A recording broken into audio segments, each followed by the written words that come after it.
Welcome to It's Not You, It's Grief, a safe space to have candid conversations surrounding the many faces of grief. How do you handle the process while moving forward and ultimately getting back to living in the moment? Come on this journey as we navigate grief through the art of storytelling. And now for your host, Ahira Smith.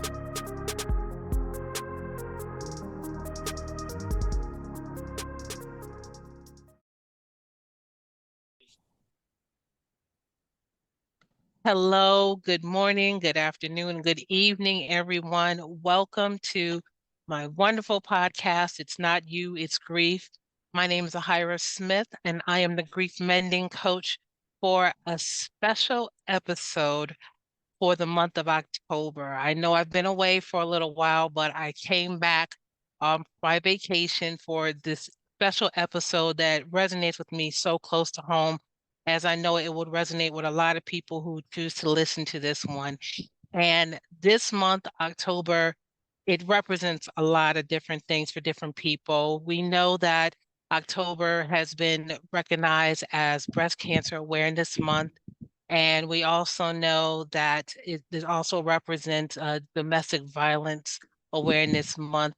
However, what a lot of people have not been privy to is that October also represents Pregnancy Infant Loss Awareness Month. Yes, this is a month that recognizes those who unfortunately have lost a child through a miscarriage or have lost a child in their infancy. And it is one of those things that hits close home to me. For those of you who are not aware, I had suffered a miscarriage several years ago. It was the first time I had ever been pregnant in my life, and I was excited to become a mom. I always wanted to be a mom, but things happen for a reason, and unfortunately, my daughter is in heaven.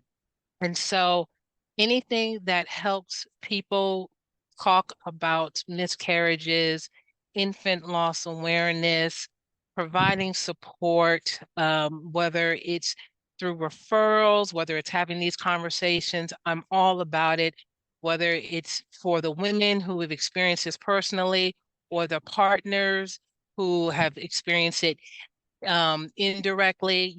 I'm definitely here for the conversations. And what is so interesting is that in 1988, Ronald Reagan, our former president, Ronald Reagan, had declared October this month for Pregnancy Infant Loss Awareness Month in 1988. So this has been almost 40 years. And he made a profound statement saying when a spouse loses their significant other, they are known as a widower. When a child loses a parent, they're recognized or they're identified as an orphan. But when a parent loses a child, there is no word for that. I'm basically paraphrased it, but it has, the first time I heard it, it has stuck with me. And so now I am having these conversations with multitude of people so we can be more comfortable in spaces to talk about this that impacts 1 out of 4 women. I mean, 1 out of 4 women have unfortunately have gone through a miscarriage.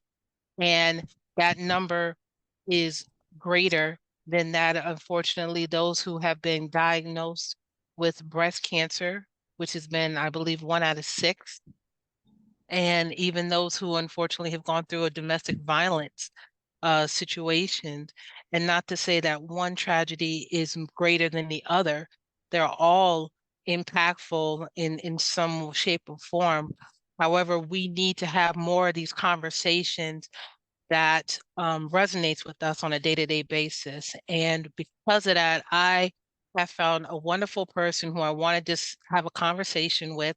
Her name is Miss Danielle Ross, who is gracious enough to share her journey, her truth regarding what it's been like for her, experiencing ups and downs of becoming a mom, in terms of trying to become a mother, being a support for other women like myself who are still on that journey of wanting to be a mom wholeheartedly. And I know that there's multiple ways that people can become a parent, foster parents, adoptions. However, for those of us who still want to embark upon that whole experience of carrying the child to term, it's a little different. And so Danielle was kind enough to say, I'd love to come on your show, because there is grief involved with it, when it's not working as the way we plan out. However, there we could still find a silver lining. We could still find hope, regarding some of the setbacks that she and I have encountered. And so she is a certified life coach. So she can definitely help people, especially women who are looking to embark upon not only motherhood, but just woman and in life itself, to get the most out of what we have on this journey, as well as the fact that she is a supporter for women who are looking to be single mothers by choice, which, more and more women, especially professional women, are looking to do that later on in life. The choices out there as far as waiting for marriage and or having the right partner, a lot of times it's just not coming to fruition. And so a lot of women are taking the decision to either push having their children back at a later time in their life, or they're just like they're ready to do it now with or without being in a relationship. And so I commend her for that support, and I love having these type of discussions. And so without further ado, I would love to bring on Miss Danielle Ross. Hi, Danielle. Hello, everyone. Thank you so much for having me today. And thank you for just letting me share my story. Like, if it just helps one person, then it means something. So my loss, I know, wasn't in vain. And I'm just working on turning my pain into a purpose. So thank you for having me today. Thank you for accepting this invitation. I do appreciate it. So I would love for you to just kind of give us a snapshot look. I know, um, it may be a lot, whatever you feel comfortable, in terms of being transparent regarding, all that you have encountered as far as trying to become a mom. But I just like to know exactly your story as far as what has brought you to this point. Yes, good question. So, for those that are wondering, I haven't always been a life coach. It's just something that I feel like I'm like, okay, with my experience, why not help people in the midst of this? Because I know I felt so isolated and I still feel isolated. And I know you feel lonely. And it's just like, what do you do with that loss and that pain? And as you brought up that quote, it's like when you lose a child, there's nothing like it. And a lot of people, some people still can't relate. Other people tell you their story, they'll tell you other things, but it's just there's nothing like it. And that pain stays with you for so long and there's so many triggers. And so, I've been able to kind of hear stories from women where just going into the baby section is a trigger, working with kids is a trigger, that anniversary of their due date, all those things. You hear a child laugh, it's a trigger. I worked in a call center for many years, and just hearing a baby crying on the phone, that person has no control over it. I can't hang up and end the call, but that's just what I'm faced with. And so my story started many, many years ago. So, like, say mid 20, let's say 2013, 2014, that's when I first got married. And so for me, I've grown up in church. So I did it, kind of the way that everyone kind of expects, where, both my husband and I at the time it saved ourselves for marriage. And I hadn't really thought about infertility. I knew a lot of people in my family didn't have a big family. So knowing that people in my family had like maybe one or two kids or three kids, but not like 8 or 9 or 10 kids. And so just never thought about it. I knew, and when I was getting married with my now ex-husband, that there was like this 10, 12 age year kind of gap between him and his brother. So it's something that I kind of kept in mind, but just didn't really think about it. So we tried and tried. And then when I got married, I was about 25, 26. So then, didn't really think about it. And then they always say, okay, if you've been trying a year, year and a half, then go get it checked out. We went to a specialist that didn't even really like look at me. He didn't even examine me. And he's like, well, you and your husband have a 1% chance of having a child on your own. And I'm like, well, you haven't done lab work. You haven't, how do you know?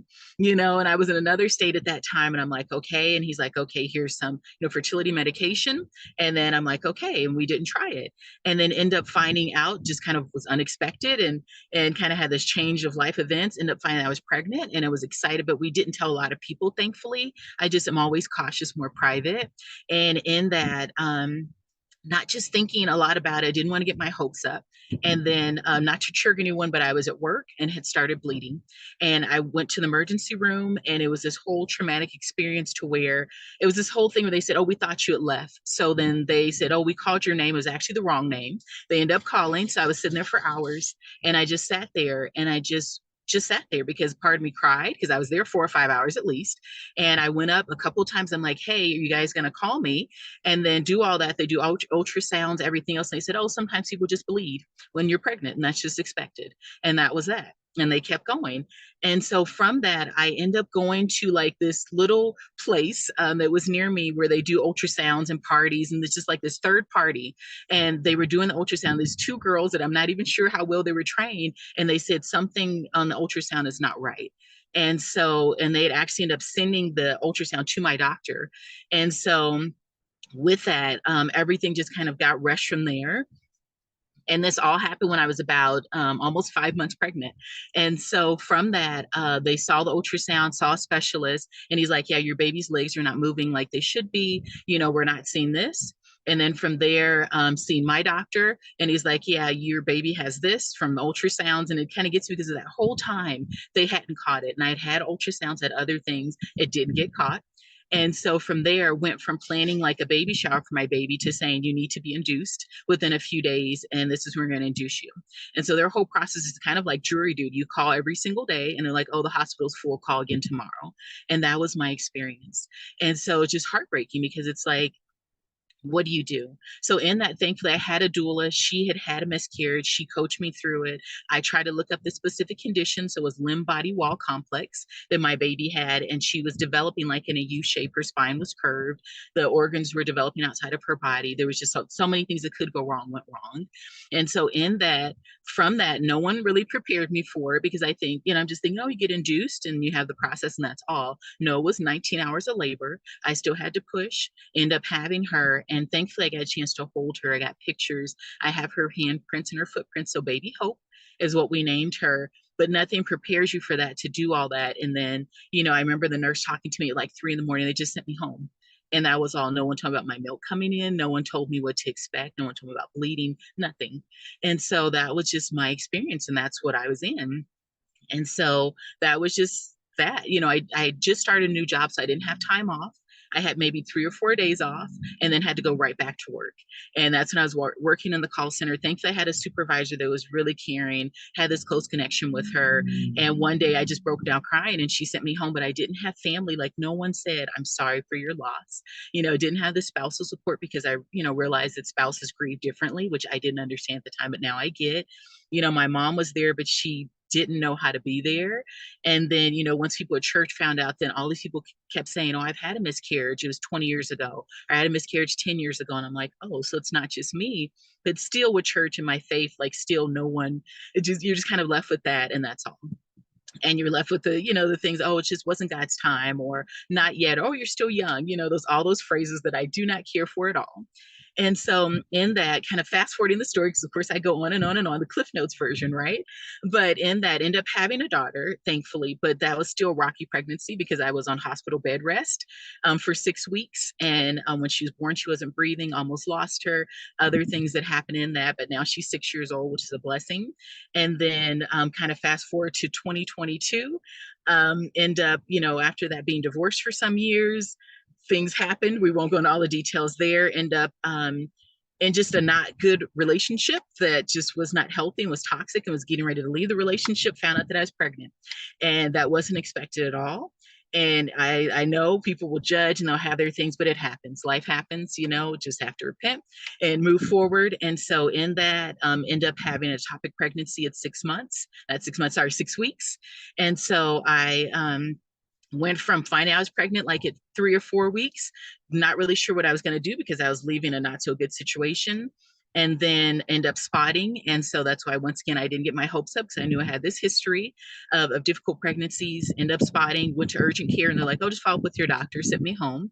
And then the next day was in emergency room, and knowing something was wrong, was in so much pain. And they're like, oh, well, if your pain gets worse, come back. They sent me home while I'm having an ectopic pregnancy, and then end up driving myself back, barely making it back to the hospital, had emergency surgery. Like, oh, I just thought, okay, it was gonna be something basic, laparoscopic. I woke up, had 15 stitches, couldn't walk, had to just kind of recover and kind of get over it, and took like 3 days, and just that was life. And so that was my 2022, and then ended up getting an infection after that. And it's just all these things that could go wrong. And they're like, oh, after 8 weeks you get better. I still have pain from it. Sometimes it's debilitating, that no one talks about and no one can do anything with. It's just take Tylenol and you keep going. So that's kind of my story, and that's my why, because I realize so many women go through it, and you don't know how to wrap your mind around it, and how to deal with the triggers, and how to process it, and how not to just cry throughout the day. It's okay to cry and it's okay to grieve, but it's just helping women find a safe space to talk about it, because a lot of times partners don't know, spouses don't know, sometimes see those at church don't know, even just looking for just a grief support group, and seeing that there wasn't even one in my area, and having to, they're like, oh, there's one like 100 miles from here. And I'm like, well, that doesn't, what am I going to do with that? This hurts now. I'm going through this now. And, having that first loss, dealing with it alone. And then the second loss being 2 times alone. So, that's just kind of my story, and that's my life. Wow. Yeah. Wow. Well, first of all, allow me to offer my sincere condolences to you on all that you've been through. The fact that you are even able to put in the words, because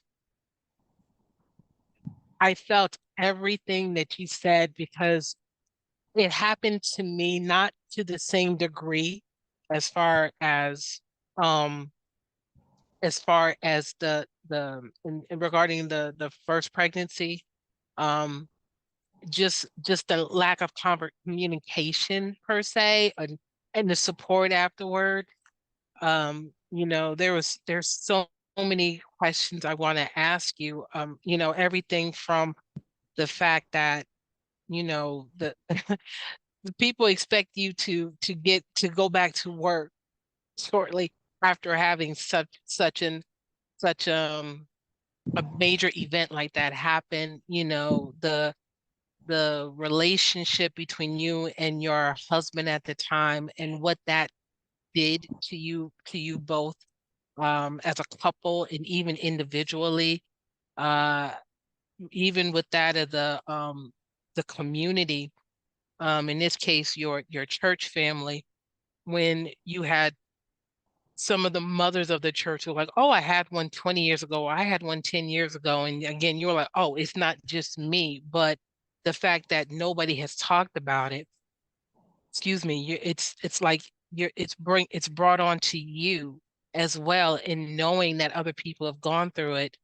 The lack of education, not only in terms of how much information is out there, but even those who are in the medical field, who are supposed to know what's going on, but they gave that impression to you, like they didn't know, or they weren't as expertise or knowledgeable. It's just, I'm processing it right now, because I know, and I know for me listening to it, I'm processing it, but I know for you, you still processing it in some shape or form, and it's been years, and I'm just, again, I'm taking it, I'm taking it all in.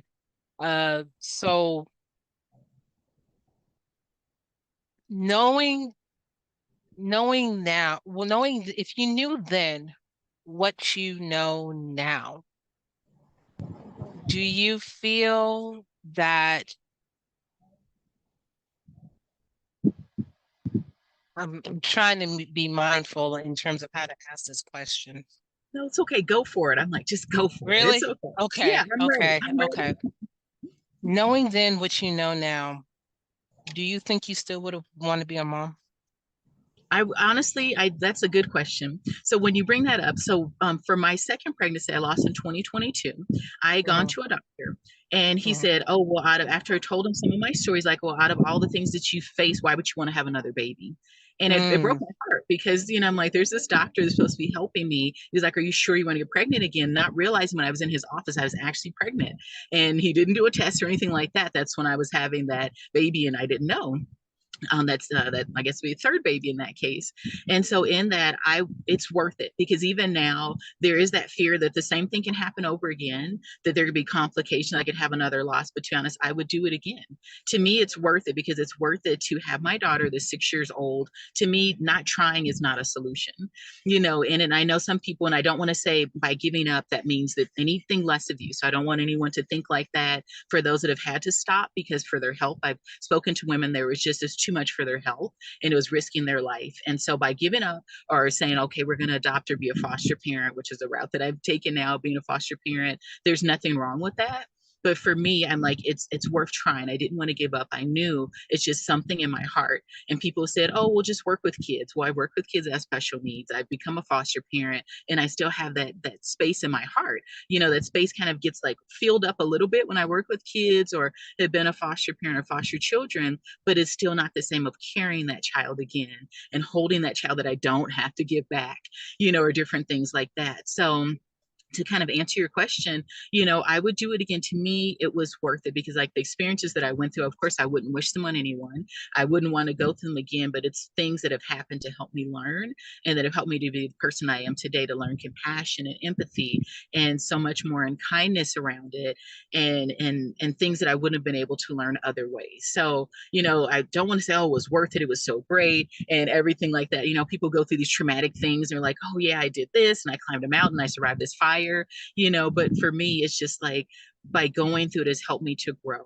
And it's like I wouldn't be the person I am today. I wouldn't be able to help people that I have due to everything I've gone through. okay. I'm curious, what lessons, when it comes to grieving or when it comes to grief itself, what were the lessons that you learned the first time you had your miscarriage versus the second miscarriage you had in 22? What were the lessons that you learned regarding grief between those two different types of miscarriages? Yes, I think one of the biggest ones is just self-blame because the first time around, I'm like, if I had taken folic acid earlier, if I had taken Mm, prenatals earlier, if I had done this, if I had taken better care of myself, if I wasn't as stressed out, all these different things to once again it happening again, but having no control over it and having no way to prevent it. It was an ectopic pregnancy. There was nothing I could have done. And of course, people have asked me, oh, well, why couldn't you, done this? Or what if you done this? Or there's people that have had ectopic pregnancies and they saved the pregnancy. So why didn't you do this? Or some people say, oh, it was an abortion. There's so many things that people have said. I've gotten judgment all the way around from people, but in it, I've learned that to just be kind to myself because it's like everyone grieves differently. And, both experiences have really helped me take a deeper dive into grief and saying, okay, just because this person isn't crying, like I'm crying, or they don't talk about it the same way, they still experience it. I'm like, okay, the grandparents experience grief, other people experience grief. I'm an introvert and an only child. So, I don't have like that big family structure, but I'm like, well, my mom grieved in a different way, even though to this day I don't quite understand. Like I wanted more support from her just to hold me or to just explain it to me, even though she didn't have that same kind of loss. But for her way of grieving was making a Christmas ornament, for my daughter that passed the first time around. The second time around, it was kind of like an I told you so moment, which we won't jump into that. But in that, it's just kind of the family structure. So, how family handles things. But, I know that she still loves me and it still hurt her too, but she's never voiced how she felt about it. So realizing that different people grieve differently, realizing that grief can break up relationships, it can change friendships. So there's people that I've been friends with, but I still have to kind of keep them at arm's length because they have the 6 kids, they've had the oops and the different things, and they're just like, it's hard to really relate. They said, "Oh, Daniel, I'm sorry for your loss." And I'm like, "Yeah, but you have 6 kids." Or the person that I met, someone recently that has the 5 kids and talks about, kind of the stress of it all. And I'm like, I can't, just be friends with you right now. We can still talk, we can do things, but just hanging out with you just hurts right now. And I can't, give it my all. And so realizing that's okay. It's okay to say no to the baby shower. It's okay to say no to buying a gift for this or doing it at my own time or my own way, or not being able to stay for the whole virtual baby shower, different things. It's okay to celebrate differently or at your own time, or maybe go to that person and say, "Hey, I'm still struggling. Like it was just recent, the anniversary of that loss. This month is going to be hard for me. So I Yeah. can't really give it my all. And I hope that you're understanding of that." And sometimes they won't be. Sometimes they'll say, "Oh, why are you being selfish? Why can't you just be happy for me?" Or all the things that people will get or say. But at the same time, just Mm. speaking it is healing for me, and it's Right. life-giving. So I realize that I have to be kind to myself, realize that my body can only do so much. I'm not going to punish my body or punish myself, but say I can take better care of myself. I can step back. I can say no to some things. I don't have to say yes to everything. And some people are not going to understand it, but that's okay. I have to do this for myself and for my sanity and for my mental health. Absolutely. Absolutely. Because I'll be honest with you. Um, so October is such a big month for me because it's my birthday month. So, I always love the month of October. But obviously it's different now that I've gone through this myself. And so with all of the stuff that's happening in terms of fall season and the holidays, I always kind of find myself going through the children or babies area, and I'll sometimes look at something, I'll be like, okay, let me just detour, so or if I'm really in a good headspace, I may even just pick up a baby outfit or something, or I'm like, oh, this is what she would have wore if she was still here, and for some strange reason I may even buy it just because I'm like, okay, this would have been hers, but this is what I want, or I just may buy it and then give it to somebody who just has a child that could fit that size, and then just because I know for me it it doesn't fill in the void that I have, but it just gives me a little silver of hope. It gives me that sliver of hope of what could still come. So I definitely believe that boundaries do need to be in place because again, not everybody gets it. My mother she was born in the 1940s, so stuff like that isn't a conversational piece versus somebody who might have been born in the 60s or 70s where they're maybe a little bit more open. And so when you sat there and mentioned about your mom and you and how she grieved on the loss of your granddaughter, of her daughter or granddaughter, or even how she handled her own experience, that speaks volumes, because again, these are conversations that we don't talk about. We don't talk about the miscarriages. We don't talk about the child that passed away in infancy. We don't talk about all the stuff that's happening with our bodies as far as fibroids is concerned, and some of the other um so we you mentioned about the infertility, and I've spoken to a lot of women who unfortunately are not able to have a baby because of some of the issues that we just mentioned about PCOS and all this other stuff. And I'm just like, why is it we're so quick to have these conversations about, oh, well, here's this baby shower, or here's what's going on with little Tommy, this and that, but yet when it comes to those of us who are struggling or not able to have a child, it's like, don't talk about it. So it's like, don't ask, don't tell type situation. I never understood why we can talk about all of the good, but we can't talk about stuff that we're struggling with. I never understood that. I never understood that. It's Yeah, just that is so it's it's true. it it's frustrating. So how has your how has your spiritual journey changed? That one's a good one. So that's a heavy one.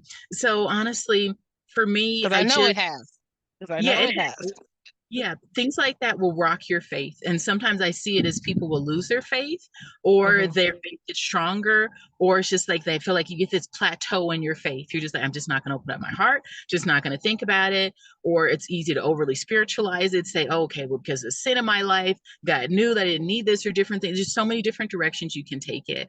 And so I remember when I had my daughter, I waited to, so when I was able to officially have a baby, I had her baby shower after she was born. So I felt kind of cheated, but I just wanted to Mm. make sure everything was okay. And so in that, I was able to get up and just say, how God gives and he takes away and how he gives. And so there was people that are emotional, and I was able to say it, and I felt proud in the moment. But it's still those times where it's just the frustrating part, where that's kind of where I am now in my faith, where before was primary infertility, where I wasn't able to have a child. Now my body was able to do it, and now it's secondary infertility as I try again on my own to have a child. And it's just this whole thing of like, I'm part of Facebook groups, and I see other women that are Christians talk about egg freezing, and they'll get 100, 200 comments where they have to turn off the comments that so many people comment, you're not trusting God and you're not in God's will. And Mm. this, and they get bashed over the head for it. And then speaking to other women in other countries Mm. where they don't even have like the same opportunities, Yeah. their internet is blocked from even looking at certain websites. And I'm like, things that we take for granted, and Mm-hmm. saying that a lot of times before, like, okay, you can't even freeze your eggs if you don't have, cancer or another condition. And I'm like, but what if, Mm-hmm. something comes up? And so for Right. me, it's just been this knock to my faith, because I'm like, okay, well, if God's not going to bring someone my way to marry, and I'm like, I had it recently where a Christian guy got rejected by a Christian guy. And I'm like, okay, well, there's guys that aren't Christians and they accept me. And then the Christian guys, and I'm trying to do things the right way, and then get rejected recently, like less than a week ago, and still sitting with that. And it's just like, just kind of sitting here. So I'm like, okay, God, I know you have something better in store for me. But as I'm approaching 40, I'm in my mid 30s, late 30s, approaching 40, I'm like, I need to figure out something. And for me personally too, I have fibroids and PCOS and this mass that they found, and they don't know what it is. So to get it taken out, I've been told that it could render me infertile, so it impact my ability to have children. So I can either sit Mm. with the pain of it, which is something that's constantly causing pain, get it removed, but then might lose my chance to have children. And so I'm like, well, God, if you haven't sent someone my way, and I have this is really time sensitive, and I can't keep living with the pain, what do I do? And so Mm-hmm. I just feel like, I hear him answering other things, and he provides in other ways that I feel like he's kind of silent on this. So it's kind of like the struggle in my faith. I still know he's still here. I still trust him, still serving, and still so much more. But at the same time, like, well, God, if you love me, then why aren't you working in this way? So I'm like, I see your love and provision in other areas of my life, but what about this area that's so important to me? You see the grief that it causes, this loss, that this desire is so great to have children. I'm like, even just meet someone that has children, like something, just, get kind of like, just something, just your grace in it. I just need something, favor, I don't know. So it's been a knock to my faith in many ways. I'm still trying to hold on to my faith, but there are some days where it's just hard to hold on to hope. I try and encourage other women to hold on to hope, but it's hard to do that when I'm struggling sometimes in my faith. And when, as I stated, no one talks about it in church, just pray about it. He did this for Elizabeth. He did this for Sarah. I'm like, I know the stories of Hannah. I know the stories of Rebecca, and I'm like, okay, and Rebecca and Leah, and just reading Rebecca, and it's like, God remembered her. And I'm like, well, God, can you remember me? It's like that Mm. verse I hang on, and it's just other verse, blessed is she who believed was spoken to her by the Lord. And can I tell Mm. you where exactly the verse is? I don't remember it this second, but it's just ones that I just hold on to. And yet I'm holding on to them, but it's like, okay, as Christmas comes around, Thanksgiving comes around, you see all the baby items and all the commercials. It's like, okay, once again, that time of year, I'm reminded of just this season that I'm in. And as I, Mm. another negative test, as I'm working, found a donor that's nice and that's safe. And yet it's still month after month after month, just another negative test. And I'm like, I just, Mm. what do you do with it? So that's kind of where I am. So it hasn't been easy. I haven't lost my faith completely, but just some days are easier than others. And that's real. Let's be transparent. That's real. I'm one of the things about me and how I am in this state of and where I am in my life right now, I don't have time for no fakeness. I don't. I just be authentic, be organic. And there are times when you are just like, what the bleep, you know? Yeah. And I think we have to allow ourselves to be in that moment because it's not all of roses. It's not all of rainbows and sunshine. There are times when it's just painful, you know, and I think when we acknowledge the pain and we give ourselves permission to acknowledge it wholeheartedly, then when those good times do come, we are much more appreciative of what we've been through in order to get there, you know. So I think it's important that we just be transparent about that because there are a lot of people who aren't raised in that of a faith-based home, you know, whether you're a Christian, Catholic, you know, Muslim, you know, Buddhist, you know, everybody's faith is not the same.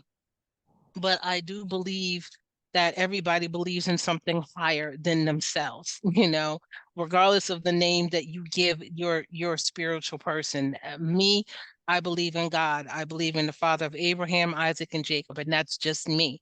But Yeah. I do not diminish anybody else's experiences when it comes to grief and those who are seeking to find healing through that grief, regardless of what faith that is, because it's a journey, you know, and as you said, everybody grieves differently.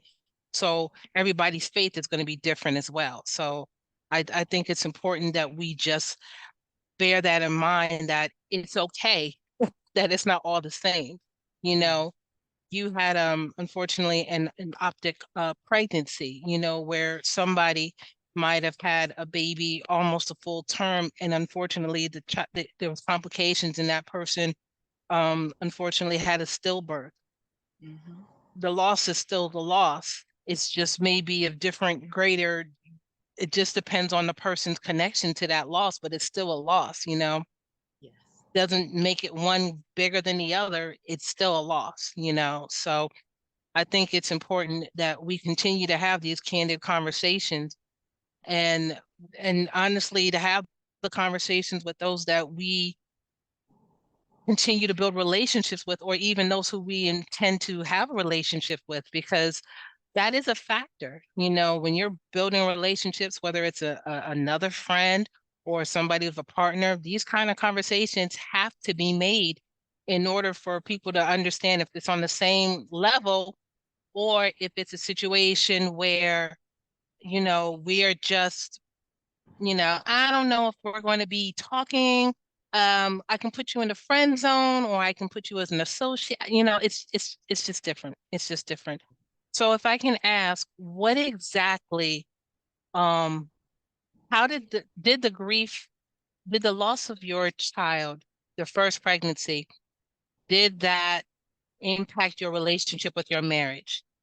It did. I feel like that's a really good one. And I've heard some people where they're just like, oh, it held our marriage together and we weren't going to give up. So I have met women where they actually that's just something as simple as they were expecting the baby and then it was just a cord defect. So the cord is around the baby's neck, everything else was fine, you know, and it was just that's how they were in it and they're still together and their marriage worked and they kept going. I met other people that said they've lost a child after the child was born a couple months and they stayed together. For me, that wasn't the case. There was many other factors, you know, in it. But just I feel like that was one thing that just kind of divided us because, you know, just it was just this thing that we just didn't talk about. And then just after having the child, it still was like grieving that previous child. And there was just many things, you know, that just kind of shook our foundation that wasn't the strongest to begin with. So I realized that. So in that, I've been divorced 3 years now. So, you know, we were married for about 6 years, six and almost about, yeah, five and a half, about 6 years, but our marriage just didn't survive it, you know, and I've tried to, you know, pursue other relationships, but it's different. You know, I'm like, okay, do you mention that on the first date? Hey, my name is Danielle and I struggle with infertility. So I might not be able to give you those children that you want, you know, things like that, or even in Facebook groups where I'm part of singles groups. And there's men that are like, I want someone that can be a stay-at-home mom, and I want this homesteading life, and I want this, I want them to do this, this, and this. And you're just like, yeah, but I might not be able to give you the children that you want, or different things like that. So it really does impact relationships. And not only does it impact friendships, family relationships, but that romantic piece. When there is a guy, a man that wants kids, and you might not be able to do that. I've spoken to some women where they weren't able to ever have a child, and their husband was understanding. Their husband had already had a child, and then they went on to adopt children, but it's still something that's difficult for that person, even though her children are now adults, but it's still something that's still, like, I feel like that she's still has. Of course, it's not something that just ever goes away, that desire to be a mom, and she wasn't able to have children. So Yeah. for me, it impacted the relationship. And of course, it is something that breaks up relationships. It's real. It makes sense. You Yeah. lost a child, and both of you just someone feels like someone's to blame, or you just don't talk about it, which doesn't help. And it's always there. It doesn't go away. 5, 10, 15, 20 years later, it shows up in different ways. So Yeah. I think that's definitely I mean, again, we're talking about being organic and transparent. I think that's essential, for people in my age range, which is 40 and up. There are some of us, I know a lot of women who have yet to have children in their 40s, and they still want to have that desire, where some of the people that they're meeting partners wise, they've already had their kids, or they're like, nah, I can have it, or I don't have to have it. So it's like one of those things. It's like, okay, you need to have these kind of conversations, because again, you're like, hi, my name is so and so, and I struggle with infertility. Is that going to be a problem? It's when do you talk about that? Is that before dessert, or is that after appetizer? So that way, does the bill get paid before you bring stuff like that up over the meal, or Starbucks? And I just think we just need to be honest, and we need to it does we have to be self-aware on how far we can go. And there's also a level of vulnerability that definitely that will come into play. There isn't a time when I'm looking at a baby and I'm like, hey, cutie, and then I'll just lighten up, and then all of a sudden something will trigger me, and I'll be like, okay, it's a trigger. I know it's a trigger, but it's going to be okay. And I'll just let the moment hit me. And then I'll be like, okay, want to pinch the baby, or, I'll flirt with the little baby. I'll see like a little baby this morning, and the baby was like 9 months old. And I'm like, oh, okay. If I was 6 months, we would have been squirting milk at each other, something like that, that kind of makes me smile. But then it gets me in that thought process. I'm like, would my son, my daughter be doing that? But these are conversations that need to be had on a consistent basis, not just like one and done. We got to have these conversations with people that you meet, because you just don't know. You just don't know. And he might have lost a child, in a similar fashion, where, like you said, it might have broke up, and then, does he want to even go through that experience again? And is he willing to step out on faith to do that, or find alternative routes to still find that, fill that void of being a parent? So it's challenging. It's challenging. I don't have too many more questions, because again, I know we can spend a lot of time on it. And again, I am so appreciative of you taking time out of your busy schedule to just kind of share with us about this topic. So one of the questions I have is, now with you being a certified life coach, and you are working with single mothers who or single mothers by choice. Um, Are you also open or able or working with men who want to be single parents by choice too, or is it just strictly for the ladies? A good question. So, yeah, right now it's only women. I feel like I'm not prepared or just equipped to kind of speak to that. That's a whole nother thing. Now, I Mhm, do it informally. So, I'm a part of different like Facebook groups. So, like, there's this whole thing of intentional platonic co parenting, which is a long word, but which is where you find someone that wants kids and you want kids. There's no romance involved, but you decide to have a child together and raise that child together. So, I have spoken to some men, like just a man yesterday, realizing that men get baby fever too. And I've spoken mhm, to men like informally about how they feel about being a donor and the challenges they face, but I don't have specific services geared towards them. A lot of my services are mainly just for women because I know it's even harder for men that just want to kind of keep their legacy going or that struggle that say, hey, I'm a donor, but no one wants to date me because I have 50 kids all over the, United States wow, and then other countries. So yes, yeah, so I have met donors where, they're nice guys, but then they do have like 50 to 60 kids all over the world and just kind of thinking, how do you explain that to someone, or saying they're in a relationship or marriage, but they want to donate. And so that's a whole nother thing, that is a challenge where they, their spouse can't have kids, their partner can't have kids, but they're willing mhm, to have kids with someone else. And that's something that's serious. That's something that's a whole nother kind of thing to talk about. But I do, there are, I'm sure, some support groups for men that can reach out mhm, because that is a whole nother thing that men, they're not meeting someone, but they maybe just want a child or they just want to keep their legacy going. So, mhm, there might be some Facebook groups. I know some of the groups I'm part of, the men do speak up and they do say, well, why is it that, women do this? Or as a mhm, donor, I feel this, or they have questions, they bring them up. So do, feel free to kind of like look up donor groups, mhm. depending on where you are in your country. There are groups where men can kind of talk a little bit more amongst themselves and kind of share how they're feeling. But my services are geared more towards just mainly women, as they're Okay, going through their challenges and struggles. okay, okay.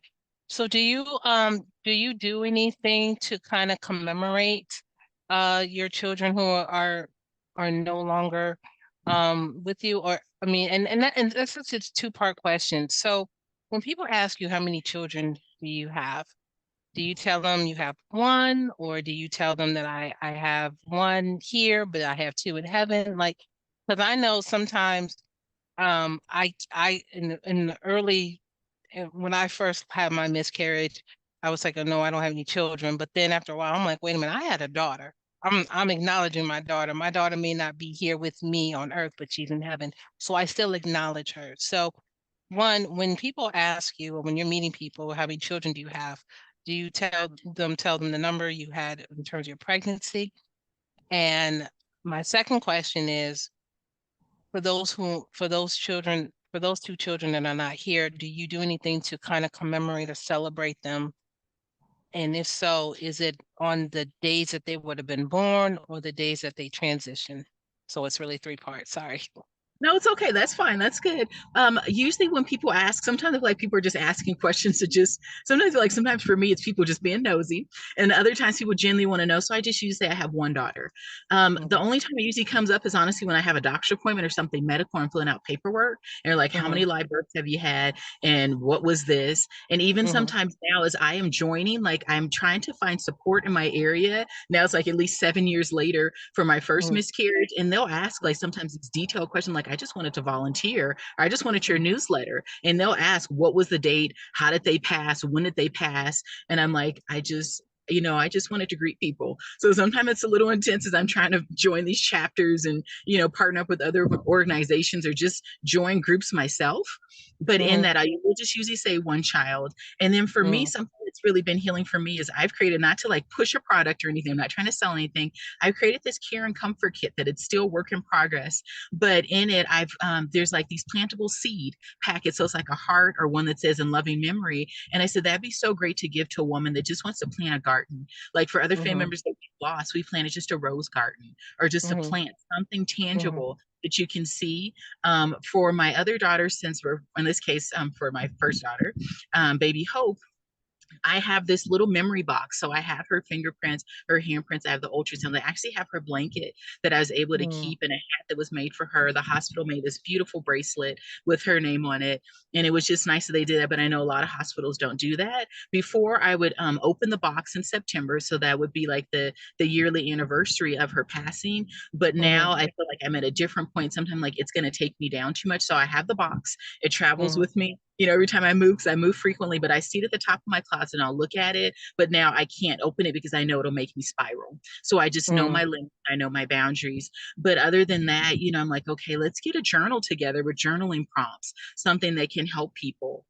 Just little things like that, or just sharing her story, I feel like mhm, has been healing for me. So talking about her before, it took many years, and I don't want people to say, oh, well, she just has it all together. No, I just started talking about her in the last year, year and a half. So it's mhm, not something, it took at least 6 years to just be able to talk about her, my ectopic pregnancy. It took time to talk about that too, because I felt shame, I felt guilt, I felt embarrassed, I felt a mixture of things. Some of it was things I put on myself, some things other people I felt like kind of put on me too. But mhm, in that, just sharing the story has just been life giving for me. So, I don't go through like the list of, oh, I've had 2 other pregnancies that I've lost. Because even when I tell people in the medical field, they're just like, oh, okay. And then they just keep going. So it's like no one says, oh, I'm sorry, for your loss. Oh, that must have been hard, because I think they just hear it all day, or they don't know what to mhm, say. Or honestly, they probably don't care too much, to be honest. It's just they're going through the list mhm, of questions. So I just usually just say, hey, I have one daughter that's alive. And then to commemorate that loss, it's doing, podcasts like this, connecting with others that have gone through similar experiences, and just sharing my story, and working on an ebook, and just other things to just help people heal in ways that I wish I was able to heal so much sooner. I waited so long. And part of me is like, why did you wait so long? And the part of me just knew that I just didn't feel like I had a safe space. understood, understood. So my second to last question to you is, what words of encouragement would you give to women who are struggling to get through their miscarriage, whether it was recent, whether it was years past? What words of encouragement would you tell us women, or even, even parents who, fathers or partners who were indirectly impacted by a miscarriage, to give them hope? Yes, good question. So, really do, as I mentioned a little bit earlier, be kind to yourself and realize that it's not your fault. And I've had to continually tell myself that. And when I wrote that down, I had to really take it and run with it, because I'm like, well, I can write this down. My heart doesn't believe it and my mind doesn't believe it. And so I just have to keep reminding myself this affirmation that my losses weren't my fault. And I say, oh, I could have done this, or I should have done this, or I should have done this. But that doesn't mean anything in hindsight. That wasn't your fault. And people say, oh, because I was addicted to this, or because I ran too much, or because I failed, or because I didn't get Mm, screened sooner. There's so many things. Yes, there's a lot of what ifs, but at the end of the day, I realize it was not your fault. And then other encouraging things is that you a lot of times you're going to want people to understand and to be kind, especially family, but a lot of times people are just not going to get it. And at the end of the day too, you just have to kind of accept that maybe even your partner might not get it. So that's why I really encourage people to reach out for help, because I was watching a TV show recently, and this woman had lost a baby, but her job was to deliver babies. And so in that, she almost took her life because of it, and they considered a mental breakdown. This was like in the 60s and 70s. And in it, it's just more PTSD, complex grief, as now we identify it. And I feel like a lot of people, we get to that point where it's just like we just don't want to be here anymore, or we mhm, just can't get through the day. Or I've heard people, they just stay in bed for hours and hours and they just can't get up, they can't move. When you get to that point, please reach out and get help. There are organizations where even you can text anonymously. There's mhm, support groups, there's people that do understand. For all the people that don't understand, or they give you a hard time about your loss, or don't care about it, or don't think about it, there's just as many people that are willing to say, hey, I went through the same thing, let me just go beside you. So like when I had that first loss, there was an agency called Miscarriage Matters, and they partnered me up with someone that had a miscarriage, and I had her for a couple weeks. And I'm like, I wish I could have kept her longer. And then also being in counseling, that helped. And I know a lot of people just culturally, people are like, why would you go to a counselor? Don't tell the family secret. I'm like, if I don't know what the family secret is, how can I tell it?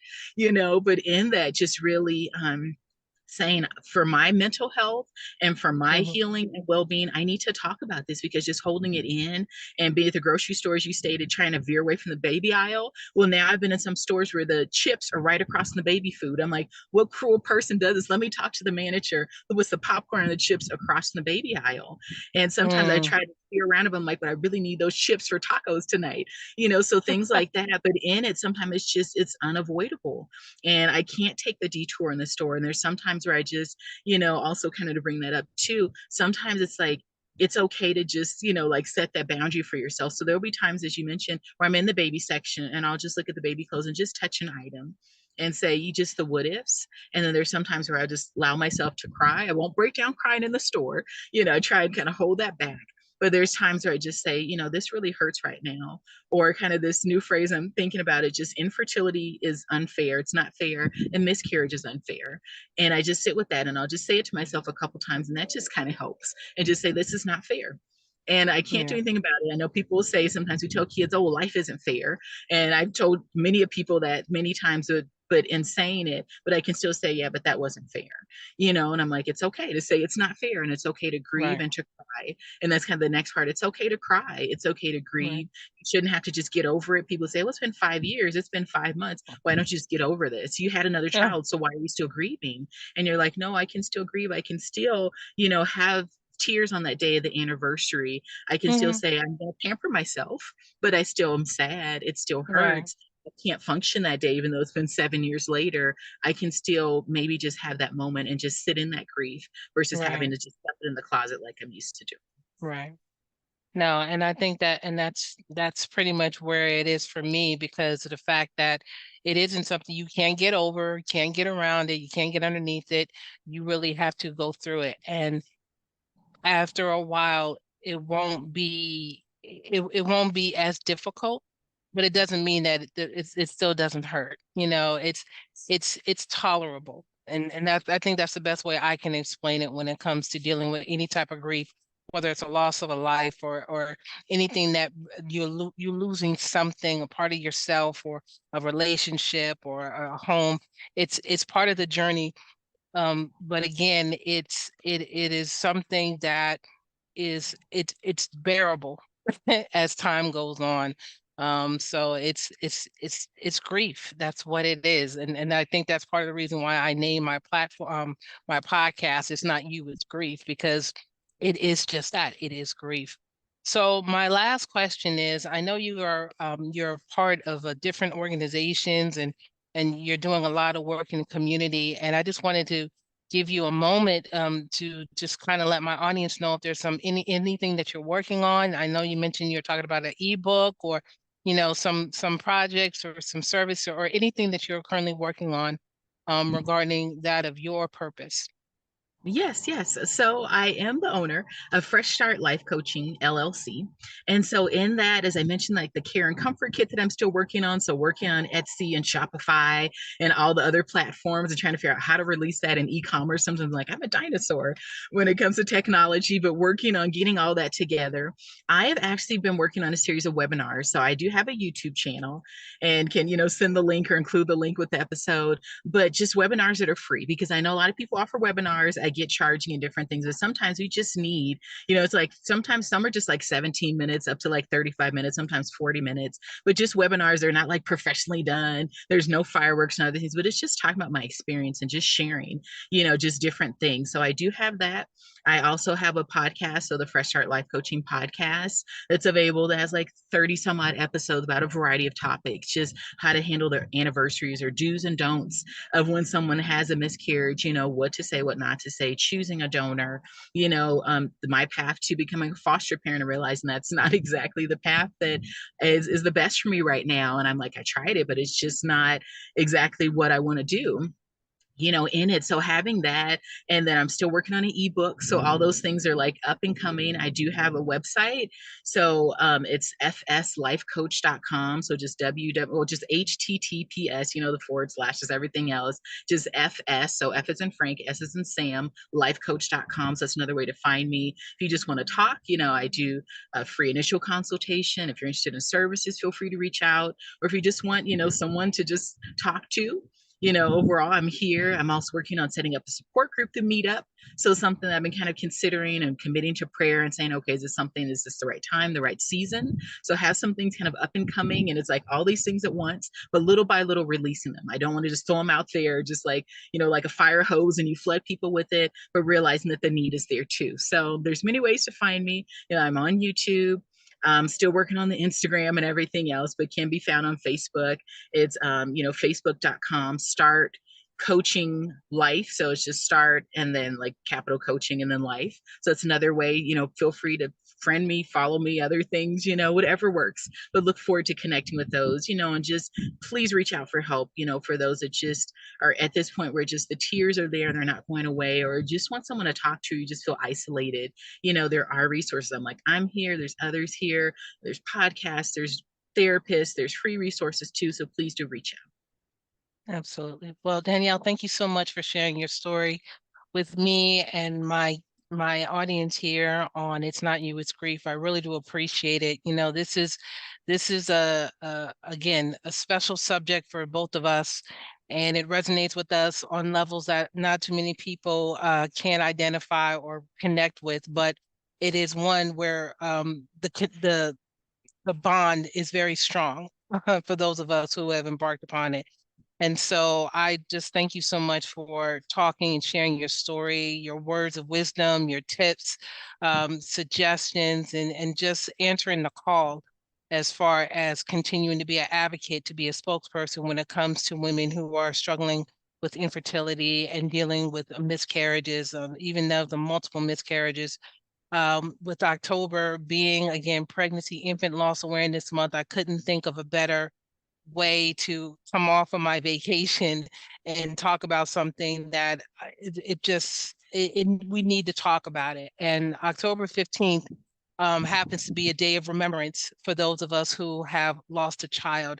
And so usually 7 o'clock, depending on everyone's time zone, we try to have this candle light ceremony where we light a candle for those of us whose children are no longer with us, and we just let the candle be lit for about an hour, just a time of remembrance. And whether we meditate, we pray, we talk about it, we get together, support groups. October 15th is a day of remembrance for those of us who are you know are mothers to angels. That's actually what my t-shirt here says. It's like a mother of an angel.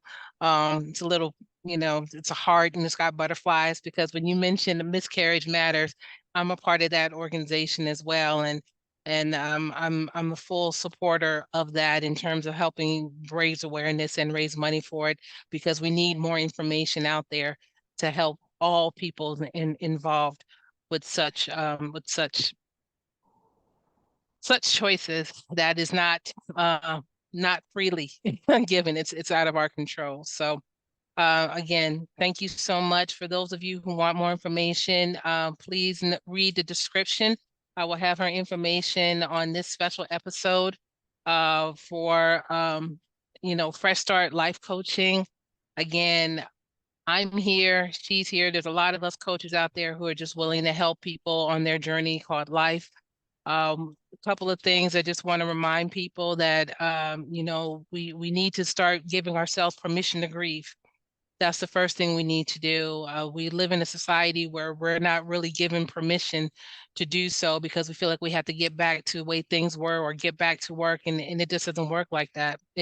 Life does not work like that unless you will it to be so, and we need to also honor the grief, take that moment to recognize the loss, whether it's a child, whether it's a parent, whether it's a relationship, honor that, because it wasn't all bad. There was some good moments in it, but honor the relationship of that grief, honor the grief itself.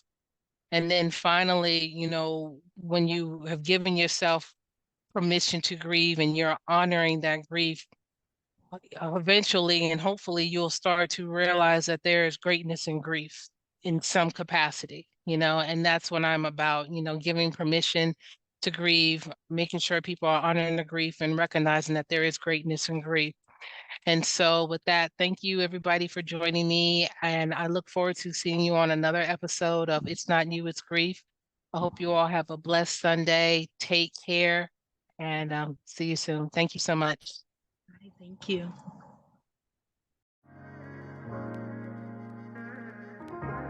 Thank you for listening, being intentional, and sharing this moment with us. We at It's Not You, It's Grief deeply understand the many facets of grieving, and we want to make sure we can be here for you. Again, thank you for listening, And tune in again wherever you subscribe to podcasts. We look forward to seeing you next time. Be well.